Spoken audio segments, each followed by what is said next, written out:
Hi friends, आज हम लोग तीसरा यानी थर्ड जो रन टाइम मेमोरी एलोकेशंस की बात कर रहे थे, उसमें हम लोग तीसरे फंक्शंस यानी रियल और फंक्शन को आज स्टडी करेंगे। जिसमें हमने आपको ये बताना है कि कभी कभी ऐसे सिचुएशंस क्रिएट हो जाते हैं जिसमें कि बहुत ज़्यादा एलिमेंट को स्टोर करना होता है, लेकिन हम लोग बहुत कम मेमोरी को एलोकेट कर पाते हैं रन टाइम में। या फिर कभी कभी ऐसा होगा कि बहुत ज़्यादा मेमोरी एलोकेट कर दी और हम बहुत कम जो है वो एलिमेंट्स को उसमें स्टोरेज कराएं यानी एंटर कराएं। उन दोनों केसेस में यानी कभी कभी ऐसा होता है, जैसा हमने लिखा है कि some time allocated memory is not sufficient and we need additional space for more elements. It is also possible that the memory allocated is much larger than necessary and we want to reduce it. कहने का मतलब है कि कभी कभी ऐसा situation आते हैं कि जब हम मेमोरी एलोकेट जितना करते हैं वो मेमोरी एलोकेट रन टाइम में जितना मेमोरी एलोकेट करते हैं वो सफिशिएंट नहीं होते हैं। उस केस में हम लोग क्या करना चाहते हैं कि हम चाहते हैं कि और ज़्यादा एलिमेंट को हमको स्टोर करना था तो और ज़्यादा मेमोरी को एलोकेट कर लेते हैं। या फिर दूसरा ऐसा भी कंडीशन होता है कि हम बहुत ज़्यादा मेमोरी एलोकेट कर लिया लेकिन हमको बहुत कम ही एलिमेंट जो है वहाँ पर स्टोर करना होता है। तो इन दोनों केसेस में वही हमने लिखा है कि in both cases we can change the memory size already allocated with the help of function.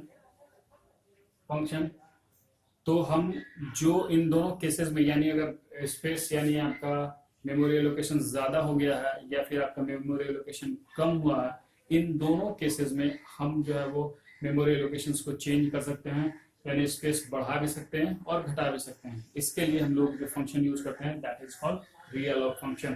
तो रियल ऑफ फंक्शन बेसिकली क्या करता है कि जो ऑलरेडी आपने क्रिएट किया उसमें बढ़ाना या घटाना चाहते हैं उसके साइज को, एलोकेटेड मेमोरी स्पेस को जो कि आपने क्रिएट किया था उसको बढ़ाना या घटाना अगर आप चाहते हैं तो उसके लिए हम लोग रियल ऑफ फंक्शन का इस्तेमाल करते हैं। जैसा कि हमने कहा कि हमारे पास अभी दो फंक्शन थे रन टाइम में मेमोरी एलोकेट करने के लिए, एक मैलॉक और कैलॉक। तो सपोज कीजिए आपने मैलॉक या कैलॉक किसी के द्वारा अगर आपने मेमोरी एलोकेट कर दिया है और उसका साइज जो है वो एलोकेटेड साइज जो है वो छोटा है और आप चाहते हैं कि साइज को बड़ा करना यानी और बढ़ाना या फिर घटाना, उन दोनों केसेस के लिए बढ़ाने या घटाने के लिए तब हम लोग रियल ऑफ फंक्शन का इस्तेमाल करते हैं। जैसा कि हमने यहाँ पर लिखा है, if the original allocation is done by malloc और कैलॉक हम किसी के द्वारा भी कर रहे हैं। तो जैसे मान लीजिए सपोज कीजिए आप मैलॉक के द्वारा करिएगा तो ये सिंटेक्स इस्तेमाल किए और अगर आपने कैलॉक के द्वारा किया तो ये सिंटेक्स का इस्तेमाल किया। अब हम चाहते हैं कि जो मेरा एलोकेटेड मेमोरी का साइज था वो साइज जो आपने यहाँ पास कराया या जितना एलिमेंट का ये आप साइज लेकर के मल्टीपल ब्लॉक्स लेके चल रहे हैं, अगर ये कम या बेसिक करना होगा आपको, अगर आप मैलॉक लेके चले या कैलॉक लेके चले और वो साइज जो आपने एलोकेट किया वो कम है या ज्यादा है, आप कम करना चाहते हैं या ज्यादा करना चाहते हैं, तब आप रीअलोक फंक्शन का इस्तेमाल करेंगे। टाइपकास्ट जो कि हमने आपको पहले बता देगा, जो रिटर्न करेगा ये फर्स्ट एड्रेस को, ठीक है, वो अपने फर्स्ट बाइट को जो रिटर्न करेगा जो कि पीटीआर में स्टोर होगा वो हमने आपको यहाँ बता दिया था। रीअलोक फंक्शन का इस्तेमाल करेंगे और इसमें दो आर्गुमेंट पास होंगे, एक पीटीआर जो कि पीटीआर ये पहले जो पॉइंटर जिसको इंडिकेट करेगा वो, और जो आप नया साइज लेकर के चलेंगे यानी कितना साइज और लेना चाहते हैं, बढ़ाना या घटाना चाहते हैं, उसके अनुसार वो एलोकेट करेगा इस पॉइंटर को और तब जाकर के जो नया साइज बनेगा उसके फर्स्ट बाइट को यानी फर्स्ट बाइट को वो रिटर्न करेगा और वो पीटीआर में जाकर के स्टोर होगा।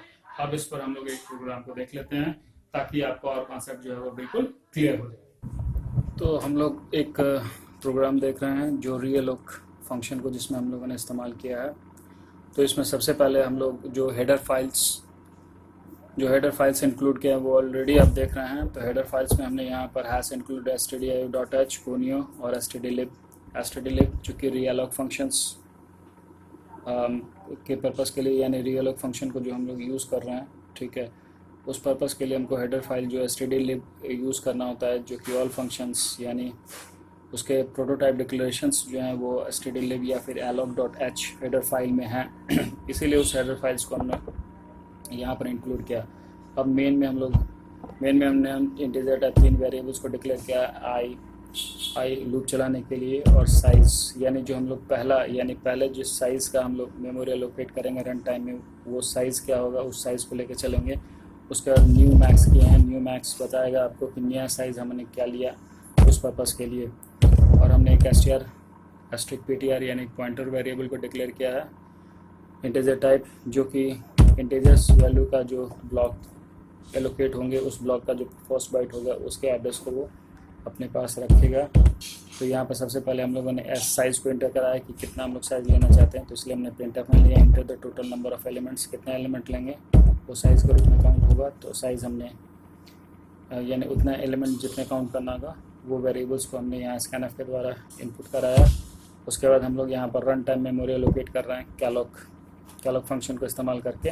तो जो कैलॉग फंक्शन का जो बेसिकली सिंटैक्स है उस सिंटैक्स को लिखा है। तो कैलॉग साइज़ जो साइज़ लेना है वो, और साइज़ ऑफ यानी जो एलिमेंट का साइज़ होगा उसी साइज़ के उतने ब्लॉक्स यानी मल्टीपल ब्लॉक्स क्रिएट होंगे। और फर्स्ट ब्लॉक का जो एड्रेस होगा वो PTR जो है वो आपको होल्ड करेगा। ये PTR आपका जो है फर्स्ट ब्लॉक का जो एड्रेस होगा वो होल्ड करेगा। उसके बाद सबसे पहले हम लोग पूछेंगे इफ़ क्या PTR इक्वल टू नल, यानी अगर मेमोरी अवेलेबल नहीं होंगे तो आपका जो है वो मेमोरी एलोकेट वहाँ पर नहीं होगा। तो अगर नल मिला इसका मतलब मेमोरी अवेलेबल नहीं है। मेमोरी अवेलेबल नहीं है तो हम लोग एग्जिट कर जाएंगे और यहाँ से बाहर निकल जाएंगे। अगर मेमोरी अवेलेबल होगा तो हम लोग इंटर कराएंगे जितने एलिमेंट्स को हमको इंटर कराने के लिए, नहीं जितना साइज़ यानी जितना मल्टीपल ब्लॉक्स हमने क्रिएट किया है इंटीजर वैल्यू के लिए। सपोज़ कीजिए 10 एलिमेंट के लिए किया था तो 10 एलिमेंट को यहाँ पर इंटर कराएंगे, और वो इंटर कराने के लिए हमने लूप चलाया है। तो लूप उसके बाद यहाँ से हमने वैल्यू स्कैनफ के द्वारा वैल्यू को इंटर कराया। उसके बाद पता चला कि जो हमने वैल्यू इंटर कराया वो वैल्यू कम हो गया। तो हम चाहते हैं कि हम और ज़्यादा मेमोरी को एलोकेट करें, यानी और ज़्यादा स्पेस को जो है वो एलोकेट करें। तो उसके लिए हम लोग जो है वो न्यू साइज़ लेकर चल रहे हैं। इसी के लिए कितना और हमको लेना चाहें, सपोज़ कीजिए कि स्टार्टिंग में हमने 10 लिया तो उसको बढ़ा के हमने क्या कर दिया 12 कर दिया। तो यहाँ पर न्यू मैक्स यानी हमको 12 एंट्री कराना होगा। और अब यहाँ पर हम लोगों ने रीअलोक फंक्शन का इस्तेमाल किया, और रीअलोक फंक्शन के द्वारा जो नया साइज़ होगा उस साइज़ के साथ वो उतने ब्लॉक्स क्रिएट होंगे, और जो नए ब्लॉक्स क्रिएट होंगे उसका पहला जो एड्रेस होगा फर्स्ट बाइट वो PTR जो है उसको होल्ड करेगा। अब उसके बाद हम लोग चाहते हैं कि ऑलरेडी जितने एलिमेंट हमने स्टोर कर दिया था उसके बाद जितने नए साइज़ हमने इंक्लूड किए हैं उस नए साइज़ में हम लोग एलिमेंट को स्टोर करना चाहते हैं। तो वहीं से बात स्टार्ट होगी, जितने साइज़ फुल हो चुके हैं, जितना एलिमेंट हमने ऑलरेडी स्टोर कर दिया उसके बाद के स्पेस में हम लोग मेमोरी एलिमेंट को स्टोर करना चाहते हैं। तो हमने लूप चलाया कहाँ से, साइज़, और कहाँ तक चलेगा तो न्यू मैक्स से जब तक छोटा रहेगा तब तक उतने सारे एलिमेंट्स को हम लोग वहाँ पर स्टोर करते जाएंगे उस ब्लॉक में।